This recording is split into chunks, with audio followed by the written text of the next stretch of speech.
Мен айттым, фонд оның сәні маған немене керек? Арманы оның сол дүниеге қол жеткізу. Дүние көздейді. Қолын қайтаратын болсаңыз, ол адам сіздің өмірлік жауыңызға айналады.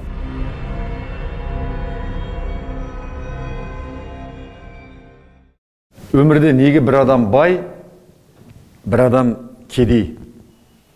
Осыған бүгін шынайы жауап беріп көрейікші. Қазақта негізгі кедейдің күні кіжінумен өтеді деген бір мақал бар. Шынымен кедей адамның өмірі кіжінумен өтеді. Безработица в стране, понимаешь, безработица. Если бы работа была, что мы бы тут стояли, таксовали? Конечно бы. Не, возможность дали бы заработать, заработали, правильно? Коррупция просто, везде своих напихались. Өйткені оның жеткілікті табысы жоқ, тапқан таянғаны ішкен жегеніне де жетпей жатады көп жағдайда. Kredit. Çarşak bitti marmuş. Yalanға жетпейді, тамаққа жетпейді. Бұрынғы кезде, телевидение жоқ кезде, әсіресе әлеуметтік желі жоқ кезде бізге рақат еді. Біз көп нәрсені білмеуші едік. Білмегеннен кейін қайғымыз да аз. Ал қайғы шығар білімнен, ыза шығар ілімнен, қайғы мен ыза қосқан соң зар шығады тілімнен дейді Абай атамыз. Дәл сол сияқты кедей адам өзінің танысын, болмаса таныс емес басқа бір адамдардың шетелдік қыдырып демалып жатқанын, дүркіретіп той жасап жатқанын, жақсы көлік мініп жүргенін, жақсы үйге қоныс аударып жатқанын көрген кезде, оның қаласа да, қаламаса да ішінен ызасы, өкініші оянады. Келісесіз ғой? Мүмкін сізде де бар шығар. Бірақ көбіміз айтамыз, біз қызғанбаймын, мен басқаларға жақсылық тілеймін, оның жетістігіне мен де қуанамын деп айтасыз. Бірақ ол шынайы емес. Шынайы мойындаңызшы. Бір досыңыз, танысыңыз бір жақсы көлік алып, жақсы үй алып, оның кейін оны тағы да жақсартып жатыр. Ал сіз сол баяғы орында отырсыз. Ескі көлік, ескі үйде, не болмаса үйіңізде жоқ шығар. Ішіңізде бірдеңке бүлк ете түсе ме, қызғаныш ояна ма? Оянады. Неге олай? Неге әр адамның мүмкіншілігі әртүрлі ме? Мен айтатын едім, ата-анадан туған кезде адамдардың бәрінің мүмкіншілігі бірдей. Бірдей болып туады. Әрине, бір адамның бір нәрсеге бейімділігі жоғарылақ. Қандай дегенде ол ата-анадан берілетін бір өнер, айталық. Ән салу өнері, күй тарту өнері, болмаса сурет салу өнері, болмаса тағы бір осылай ата-анадан берілген өнер. Ал қалған істе, айталық, табыс табуда барлық адамдардың мүмкіншілігі бірдей. Бірақ өкінішке қарай біреуіміз соны пайдаланамыз, біреуіміз пайдаланбаймыз. Енді нақты айырмашылығы неде? Нақты айырмашылығы ойлау жүйесінде. Кедейдің ойлау жүйесі мен бай адамның ойлау жүйесі мүлде бөлек. Кедей адам дүние іздейді, дүние көздейді. Арманы оның сол дүниеге қол жеткізу. Тачка просто уйдет. Сколько? 1200? Сначала продай свой дом, а пока я бы предложил... Көлікке қол жеткізу, бір киімге қол жеткізу, үйге қол жеткізу, жақсы бір киімге қол жеткізу, соны армандайды. Соңын ақшасы пайда болғаннан кейін, сол телефонды, сол киімді, сол көлікті сатып алады. Соңын қайтадан тақырға отырады. Ал бай адам дүние көздемейді, бай адам табыс әкелетін жол іздейді. Я не хочу демонстрировать какую-то ложную скромность, но хочу сказать, что тот, кто хочет сделать по-настоящему большие деньги, не должен считать прибыль. Просто работайте, и результат появится сам. Тұрақты табыс әкеліп отыратын. Сол табыстың бір бөлігін сол жаңағы дүниеге жұмсайды екен. Енді үнемі сіздің ойыңызда не тұр? Көлік алсам бекен, жақсы көлік мінсем, қашан жақсы үйге қол жеткізеді екен, жақсы телевизор, жақсы компьютер, жақсы телефон деп. Олай ойлайтын болсаңыз, сіздің ойлау жүйеңіз кедей адамның ойлау жүйесі. Одан құтылыңыз. Негізгі адам өзінің ойлауын өзі басқаралады. Енді сіздің ойлау жүйеңіз қашан мен тұрақты түрде табыс әкелетін және сол табысым үнемі өсіп тұратын бір жол таба аламын.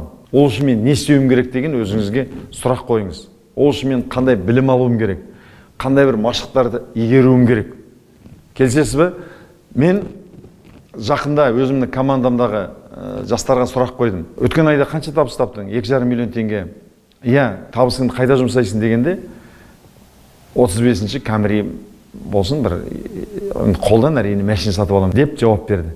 Мен айттым, сен кедей адамның ойлау жүйесі. Сол ақшаны алдың, енді құрттың ғой ол ақшаны. Сен сол ақшаны одан 2 есе 3 есе көп ақша келетін кәсіп жолға қоюға жұмсауың керек еді. Қазір сен біраз шыда. Сіздің ойыңызда мынандай сұрақ тұр. Олай болса ақшаны көбейтемін деп қызығын көрмей жүрем бе тілім салақтап деп. Мен олай істе деп кеңес беріп отырған жоқпын әрине. Белгілі бір мөлшерде. Қашан сіздің көлік алғанға қажет сомаңыз, айталық жаңағы 2,5 миллион теңге бар табысыңыздың, кірген кірісіңіздің бір 10-20%-ын құрайды, сол кезде сол көлікті алыңыз. Сіз опырып, айналымда жүрген ақшаны алып қоймауыңыз керек. Ол сіздің бизнесіңізге нұқсан келтірмейтіндей мөлшерде бизнестегі ақшаны алу керек. Көп адамдар пайда түсе салысымен соны бір дүниеге жұмсақ қояды қажетке. Ол кедей адамдардың тірлігі. Мен кәсіпті бастаған кезде мынандай оқиға есіме түсіп отыр. Менің досыма, анау кәсіп бастамай тұрғанда 90 жыл мекен, 88-89 жыл мекен, мына кнопкалы телефоны шыға бастаған кезі. Білетін шығарсыз, бүйтіп айналдыратын телефон болған. Ол арзан болатын. Ана телефон өте қымбат болды. Әлі есімде 500 рубль өте керемет ақша. Соған бір менің досыма бір энергетик соған комбинатқа телефон келген екен, Семейдің ет комбинатына. Ана мен Серік деген досым алып кепті. Мынаны 500 сомға ала қой. Әдемі телефон басып-бассаң чиқ-чиқ етіп дауыс шығады. Соңын менен айтады, мені Қасқыр дейтін. Сол досым немене болып кетті, марқұм болып кетті. Қасеке, алсам екен мына телефонды деп. Соң айттым, мен алмаушы едім дедім. Неге дейді? Мен де сол кезде цех бастап жүргем, табысым жақсы. Егер бұл телефон маған 5,000 рубль ақша келсе, сом, мен оны алатын едім. Ал былай айттым, ол шығын. Үйде тұрады, оның понт, оның сәні маған немене керек? Мен үйдегі айналдыратын телефонында звондайды, содан мен саусағым шаршап қалмайды. Ол понт. Деп едім, ойланды да, сен дұрыс айтасың деді. Сол энергетик, соң кейін 5 жылдан кейін ба, бір 7 жылдан кейін маған кездесіп, бір тойда кездесіп қалдық. Сол кезде айтады, аха дейді, сіз сол жол маған кереметтей үлкен сабақ бердіңіз. Мен сол бір нәрсе сатып алған кезде бұл маған пайда әкеле ме деп емес, соны бір мақтан үшін, бір соны пайдалану үшін сатып алады екем. Соң кейін мен ойымды өзгерттім. Енді мен өте үлкен табыс табамын қазір. Сол сіздің бір сөзіңіз маған кереметтей солай әсер берді дейді. Мен негізгі алғаш ақша таба бастаған кезде, кәсіп жасай бастаған кезде, менің қолыма бір кішкентай мынандай бір кітап тиді. Автор есімде жоқ. Сонда мынандай сөздер есімде қалды. Егер сен дейді, бір жерде сыр жеп отырсаң дейді, ағылшыншадан аударған кітап, сыр жеп отырсың түскі тамаққа. Біреу бір танысың дейді, тура жүгіріп келді дейді, ентігіп.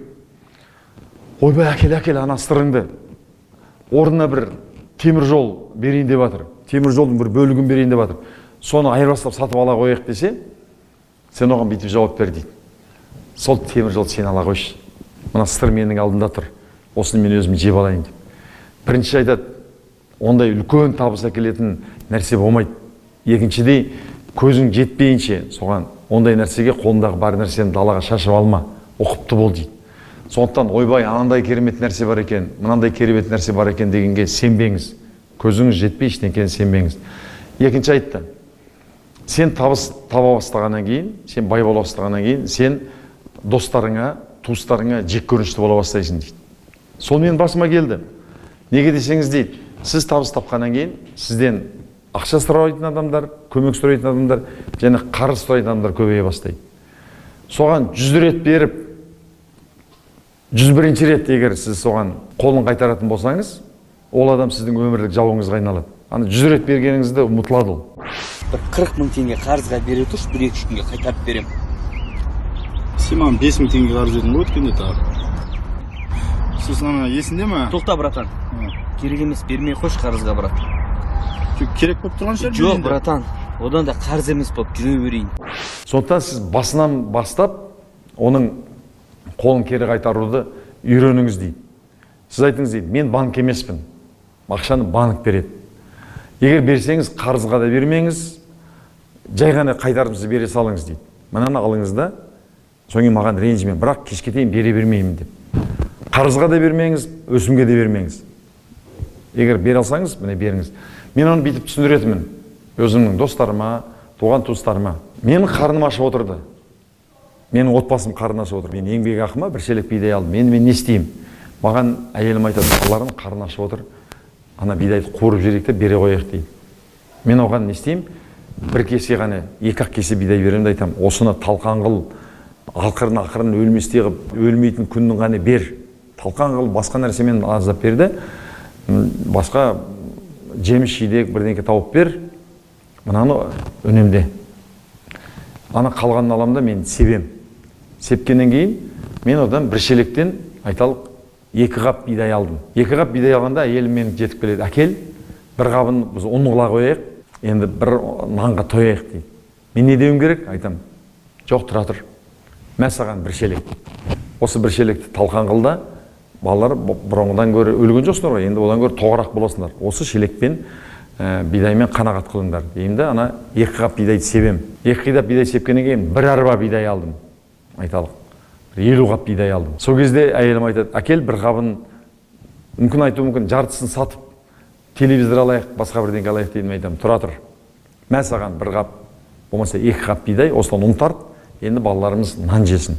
3-ші жылда. Сол кезде менің бір достарым, ең жақын достарым, болмаса туысқандарым келеді. Ой, Ахметбек, досым, туысым, бір арба бидай алған екенсің, құтты болсын, маған бір 2 қап бидай берші дейді. Мен не істеуім керек? Мен айтам, мен саған бір шелек бидай, қайтармай-ақ қой, өсімі де керегі жоқ, қайтарым да керегі жоқ. Осыны алда, балаларыңа 2 шынысын қуырып бер, қалған сеп. Тура өзім не істедім, соны солай айтам. Тура мен істегенді істе, сол кезде сен де бір арба бидай алатын боласың. Тура бай болам деген адамда осындай түсінік болуға тиіс. Оның ойлау жүйесі осындай болуға тиіс. Бұл деген сөз ақшаның соңына түс, әгіні көбейте бер деген емес. Мысалы, бір арба бидай алдың, оны себетін болатын болсаң, енді бір машина бидай аласың, бір амбар толатын бидай аласың. Оны не істейсің? Әрине, отбасыңа жағдай жасайсың. Жағдай жасағаннан кейін, енді сен өз қамыңды жасап алғаннан кейін, жетім жесір, мүгедек адамдар бар. Ауылыңның, еліңнің қамын ойлайтын бір кәсіптерге сала бастайсың. Өте көп табыс табам, өте көп жақсылық жасаймын. Ақшаның соңына түскен адам ешқашан бақытты болмайды. Мен небір миллионерлермен, миллиардерлермен табақтас болдым, талай рет сапарлас болдым, бірге жүрдім. Солардың ішінде бақытты адамды көре алмадым. Бақытты адам қалыпты жағдайда өмір сүрген, жүрегінде тыныштық, жанында жайлылық бар адам. Мынандай кең байтақ Қазақстанда барлық қазақ байда бақуатты болуға тиіс. Сізде байда бақуатты болыңыз. Ол үшін ойлау жүйеңізді байлардың ойлау жүйесіне сәйкес келдіріңіз. Оны қалай жасауды мен осы видеода сізге көрсетіп бердім. Егер видео ұнаса, бүкіл достарыңызға, таныстарыңызға тарата жүріңіз. Мен сізге тегін қызмет көрсетіп жатырмын. Өтеуі не десеңіз, өтеуі басқа адамдарға таратуыңыз. Ақсұң қарғыш астындағы жемін шашып жейді, қарағыш астына басып жейді дейді. Қарағыш болмаңыз, жақсы ма?